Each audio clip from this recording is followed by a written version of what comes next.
Hello and welcome to the Northwood Podcast. I'm your host, Heath Jones, and you find me on another busy week, and so I'm on a bit of a time crunch, and I'll try to keep this moving. You should first know that this podcast is a ministry of Northwood Christian Church and is produced by the All Indiana Podcast Network, which you may find more about at www.wishtv.com/podcasts. The All Indiana Podcast Network produces podcasts made by Hoosiers here in Indiana, and you'll find there a wide array of podcasts produced by Hoosiers, so I encourage you to check them out, whether you live in the state or no. Lots of topics of interest for you to consider, including our podcast. Or, if you'd like to learn more about our church, I encourage you to visit our website at www.indyncc.org. That's indyncc.org. But probably the best way to get good information is to write into me directly at my email, which is Heath, Heath, at indyncc.org. That's Heath at indyncc.org. And I would love to hear from some of our listeners in that direct way. And you could ask me candid questions, and I will try to respond as best as I can. Or, if you are wanting to engage, but not so directly, please feel free to leave a comment below in this section, the comment section of this video if you're watching on YouTube. Or if you're listening to it by way of podcast, you can leave a comment if your app that you use allows for that. Or you could give this video or this episode of a podcast a like, or you could subscribe to this podcast or follow. However you can stay connected by way of whatever app that you use, whether that be Spotify or TuneIn or iHeartRadio, whatever. Whatever format you use, you can like, subscribe, or possibly leave a comment, and these points of engagement will drive more traffic our way and will help us know how to serve you better. And also, you'll be notified when new episodes are posted, etc. Now, in a moment, we'll move on to the Bible passage that we'll be considering today. But first, we need to pause for some ads for our podcast audiences. You know how this goes. An awkward pause if you're watching on this video, or some ads if you're listening. Either way, here are some ads. Boom. And we're back. The passage we'll be going over today is found in the Gospel of Matthew, chapter 13, verses 1 through 9, and then skipping to verses 18 through 23. That's Matthew chapter 13, 1 through 9, and then verses 18 through 23, and they read. That same day, Jesus went out of the house and sat beside the sea. Such great crowds gathered around him that he got into a boat and sat there while the whole crowd stood on the beach. And he told them many things in parables, saying, Listen, a sower went out to sow. And as he sowed, some seeds fell on a path, and the birds came and ate them up. Other seeds fell on rocky ground, where they did not have much soil, and they sprang up quickly, since they had no depth of soil. But when the sun rose, they were scorched, and since they had no root, they withered away. Other seeds fell among thorns, and the thorns grew up and choked them. Other seeds fell on good soil and brought forth grain, some 100-fold, some 60, some 30. If you have ears, hear. Hear then the parable of the sower. When anyone hears the word of the kingdom and does not understand it, the evil one comes and snatches away what is sown in the heart. This is what was sown on the path. As for what was sown on rocky ground, this is the one who hears the word and immediately receives it with joy. Yet such a person has no root, but endures only for a while. And when trouble or persecution arises on account of the word, that person immediately falls away. As for what was sown among thorns, this is the one who hears the word, but the cares of this age and the lure of wealth choke the word, and it yields nothing. But as for what is sown on good soil, this is the one who hears the word and understands it, who indeed bears fruit and yields, in one case 100-fold, in another 60, and in another 30. Biblical commentator and scholar Barbara Reed notes how this passage really contains 3 parables, depending on how you want to set your focus. You could take it from the vantage point of the sower, the one who's throwing the seeds out, the seeds themselves, or you could take it from the vantage point of the soil. The soil itself could be a character of a kind. And we'll take each of these in turn so that we'll get a fuller picture. And first, we'll consider it from the vantage point of the sower. That is, that person who is recklessly chucking these seeds out all over the place. I call these actions reckless because they were reckless from the vantage point of farmers in those days. To simply throw out the seeds with no apparent plan or concern for where they land. And this problem will be amplified a bit later when we discover, as we continue to read, that these seeds are capable of producing a crop, the likes of which probably no one has ever seen before, especially people back in those days before modern agricultural methods, and we've come to expect fields and fields and fields of produce. Back then, much more difficult, and a bumper crop about this size would be unthinkable. So apparently these are super seeds, and we'll talk more about that later. But in the meantime, all you need to know is that the sower is being quite reckless with these apparently priceless, uniquely productive seeds. And it's highly likely that Jesus' audience was chock full of people who understood this, who heard the punchline about how productive these seeds could potentially be, and who then found the actions of this farmer incomprehensible. I mean, only an apparent fool would waste seeds in this way. What's needed, if you're going to do it right, is a straight row to hoe and a line of very carefully placed seeds in furrows deliberately carved in the ground. That's how you do it. Just scattering seeds in the way described in this parable seems wasteful and careless. So this parable, if taken literally, as if it were actually about seeds, soil, and farming, well, if you took it that literally, it would have scandalized the original audience. But how if we don't take it literally? How if it's an allegory? Well, the allegorical point is even more alarming. How so? Well, buckle up. Consider, the sower represents God, and mostly that is agreed upon in biblical scholarship, and the seed represents the gospel message, the word as it's put in the parable. The good news about God's intent to liberate all peoples from oppressive forces of every kind. That's the good news. Then there's the soil, which we'll reflect more on later as we consider it as a character in the story. But suffice it to say, some of the soil seems very unsuitable for abundant life.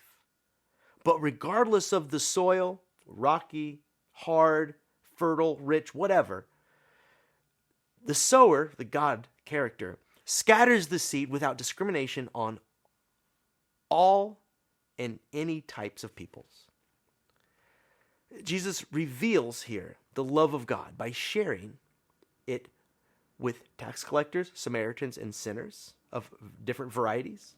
Just as the sower in this parable tosses seeds on every kind of soil. So Jesus models what's being shown in this parable, revealed by this sower, who is the God character, scattering the good news on everyone. The seed is scattered every which way without discrimination or prejudice. So if it should take, well, that will depend on the soil. But God will not select some for favor while ignoring others. A more selective God would only plant seeds of life in certain more righteous communities. But the God who is God spreads the life around for all, irrespective of their place or culture, their cultural identifiers, or their whatever their moral character was. Irrespective of their moral character, it didn't seem to matter.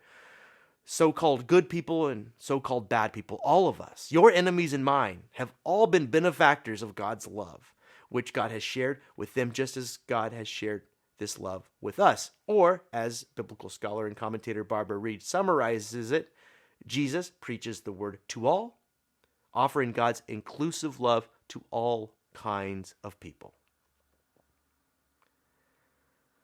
So, if one were to approach this parable from the vantage point of the sower, then we must acknowledge it calls us toward a more radical acceptance of others. I mean, if we are truly made in the image of God, then our actions should reflect this, should they not? When we offer grace and acceptance to more kinds of people than we are used to, or are perhaps comfortable with, then in those moments we are mirroring God's ways and actions, which is what we're here to do, isn't it, as disciples of Jesus, who mirrored the actions and ways of God in heaven. But how if we were to approach this parable from the vantage point of the seed? We just considered it from the vantage point of the sower. Indiscriminate love is the point. But the seed is the gospel message that we are meant to spread in the name of love. And boy, don't we try it, I think, in church. That's what we have been trying or doing, all that we can do to help people hear the message and to receive it. I hope that's what we're doing. I mean, we try to use the most winsome words when describing the way of Jesus. Preachers, like myself, will try to find the perfect illustrations and metaphors that may work to make the message easier to understand or to digest. We might even throw in a few jokes during a sermon now and then. Perhaps in the words of Mary Poppins, a spoonful of sugar makes the medicine go down. So if you sweeten the sermon and the message, maybe people can receive it. I'm reminded here of the tricks that we try to pull to get my dog to swallow his medicine. We doctor it up and lather it maybe in peanut butter or something else that he likes, or maybe we'll bury it deeper in his food bowl and give him maybe his favorite kind of food that maybe we'll imagine he'll chow down and happen to swallow the medicine. But sometimes our efforts are futile. If my dog simply cannot take his medicine, well, what then? Well, we'll try again, but it would be stupid for me to blame the medicine. The medicine is good for my dog, whether he can appreciate that or not. The problem isn't with the pill. Sometimes, no amount of window dressing will catch the eye. My dog's medicine is efficacious and would help him should I ever convince him to swallow it down, but sometimes there's not much I can do, and my efforts appear to be a waste of time. Many churches in North America in these modern times have tried to doctor up the message, the gospel, to make it more palatable. It's like we think the problem is in the seed that we're throwing out, and if we can just put the seed in the right package, then maybe people will accept it. We think to ourselves, perhaps if we wrap the message in a more attractive package, then they will hear and receive Jesus' message. So maybe at church we might try to create a spectacle, one that will hold the attention and help the message break through. Maybe some more banging songs, or maybe some better illustrations in the sermon, or some graphics in the front, or who knows what churches may try to get your attention. And Jesus wants us to know it isn't the seed that's the problem.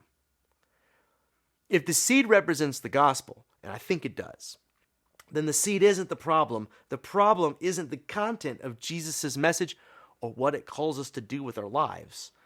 Sometimes there is no way that you can dress up the message so that others can hear it. Even Jesus was tuned out and ignored. But so long as we are faithful in spreading the word, some of those seeds are bound to take root. But when they don't take root, do not be discouraged. There's very likely little else you can do but try to share the message of Jesus as best as you can. And that's what we see in the sower and the seeds, just throwing them out indiscriminately, not only evidence of God's love for all peoples, but we notice that sometimes it falls on soil that isn't ready to receive it, and that's not the seed's fault. And at the end of the day, we are not in control of how the message is received. But the message is bound to have an impact on those that can hear it. Just what effect it may well have to do with the soil. So don't be discouraged when your efforts seem to fail. The rest is up to God, which leads me to the third lens through which we might approach this parable. First by way of the sower, then by way of the seed, and now what if the soil were a character or characters themselves in the story?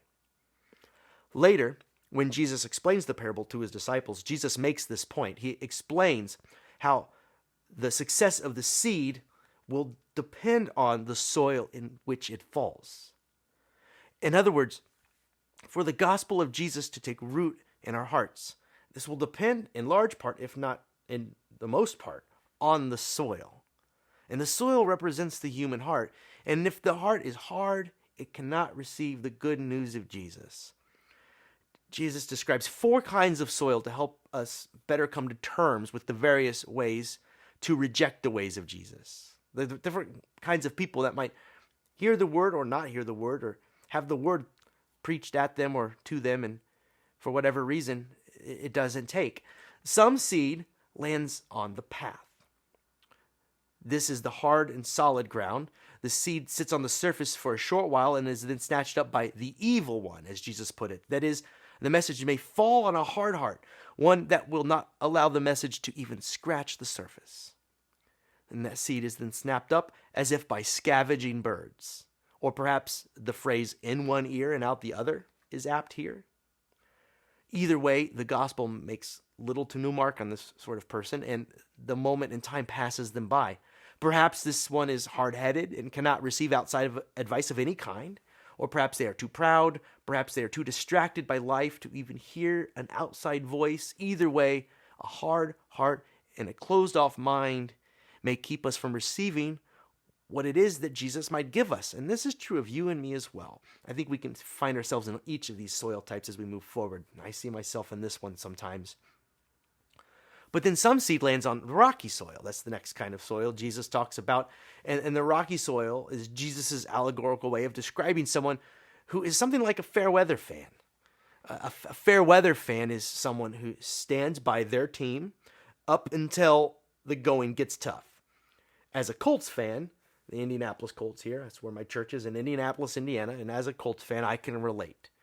We had the glorious Peyton Manning years, and then came Andrew Luck, but ever since, it's been hard to stay committed at times. And the stands, they grow emptier and emptier as the tickets get cheaper and cheaper, ironically, typical for a mediocre team. In a similar way, there are people who would join with the Jesus movement. Maybe they like all that talk of blessing and abundance in the realm of God. And maybe they heard the Beatitudes. Maybe they were at that Sermon on the Mount where Jesus described all the ways that the realm of God would liberate and heal the poor, the hungry, and the persecuted. And many, upon hearing these things, you could read it for yourself, they converted and joined the cause. But there are some that will discover along the way that the way forward is a long and arduous road, and that it's likely to remain that way for the foreseeable future. In other words, Jesus brings the realm, but there is a lot of work still to be done. And like every other thing worth fighting for and struggling towards, the gospel is worth all of the work, but it is hard. People resist labors of love in Jesus' time and still today. And when the going gets tough, that's where we discover how committed we are. Next, Jesus describes those that are like soil that is overgrown with thorny plants. These plants choke out the life that exists there or tries to exist there. What this soil and these thorns represent is clearly laid out in Jesus' explanation of the parable. In some instances, you can, read between the lines or try to discern what Jesus means, and it could be different in different contexts. But here it's very clear, and I'll just read it verbatim. Jesus says that the seed that falls in the thorny soil, quote, "This is the one who hears the word, but the cares of this age and the lure of wealth choke the word, and it yields nothing." That's the back end of verse 22. And here is yet another place in the Gospels where Jesus identifies greed as a primary problem in our world. And to be sure, these temptations are as thorny weeds that choke out the life God would have us enjoy. Or, how did Jesus put it? He said that this way, quoting him, yields nothing. This is where all this leads. All greedy cultures leave us with is an empty sack, a polluted planet, massive landfills, exorbitant waste, and empty hearts still longing for something more. So that's the thorny soil. Last, Jesus describes the good soil. that is fit to receive the word of God, the heart that is open to the message. It turns out it's in the soil. The primary problem is not the sower or the seed, but it's the human heart. So are you, me, we ready to receive what Jesus offers? And that's what this parable calls us to consider. And we are trying, we think, at Northwood to create the best soil for life to grow. I think we're trying. We are trying to love one another with a deeper love, but also others who are challenging for us to love, perhaps those outside of our four walls.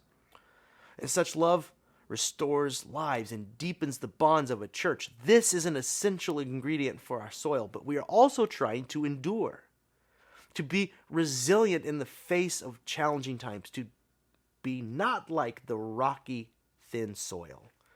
Our perseverance is also a nutrient for this soil.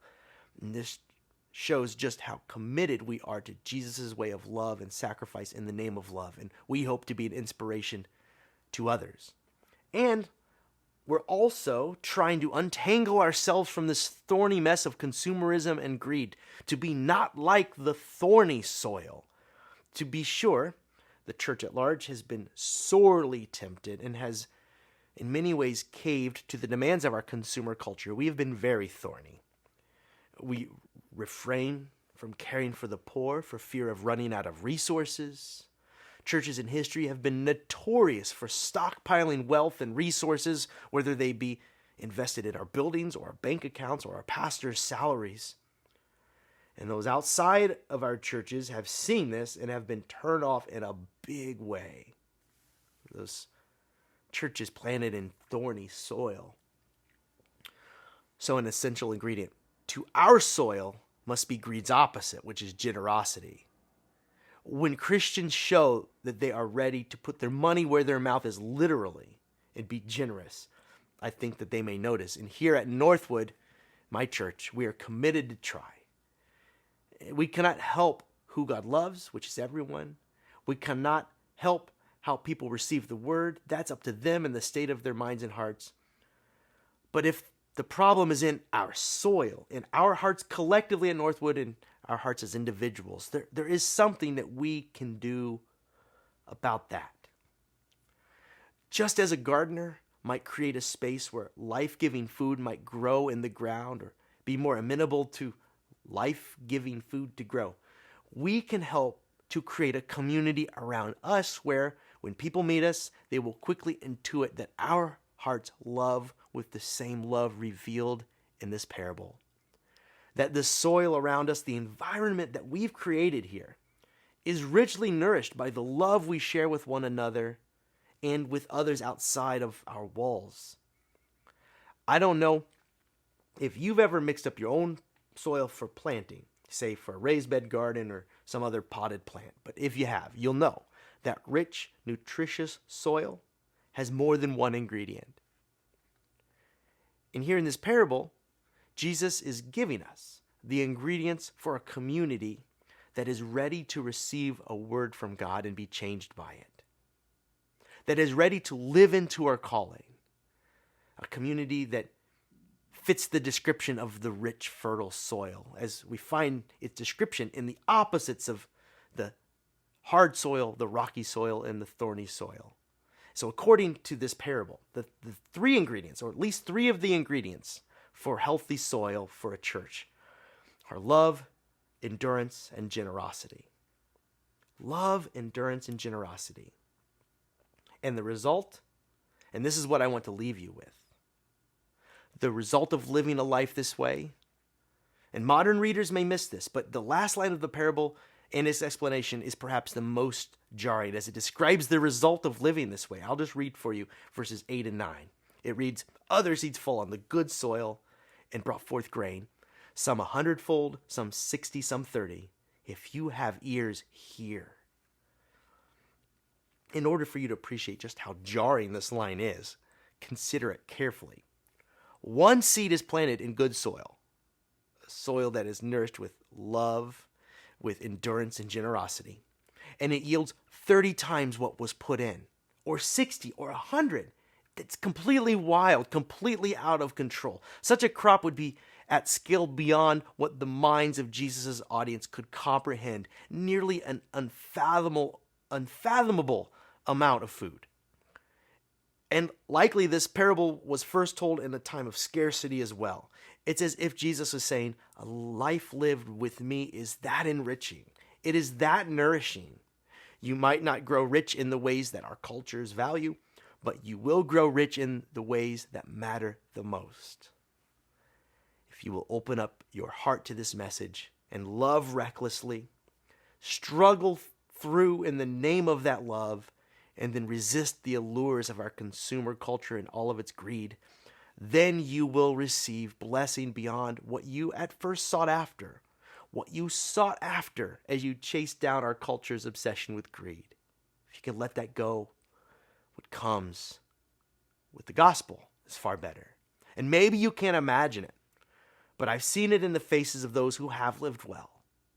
I heard the blessings of this life in Christ described by those who have gone before, who were able to navigate these troubled waters without losing themselves in the mess, who were able to make as composite parts of their life the ingredients to good soil, love, endurance, and generosity. And I do not mean that these saints died rich. Not at all. Mostly never. I mean that they died satisfied at a life well lived, a life lived in love. Some soil is so rich you wouldn't believe it if I showed you. I've met people like that, communities like that. And I'm hoping that my heart is like that or will one day be like that, and that our church is like that or will one day be like that, open and ready to receive the life God has to give us. I hope that you will receive it. I hope that our soil will be good soil filled with all that it needs to cultivate life, that we will strive to be a better church. After all, it is in the soil.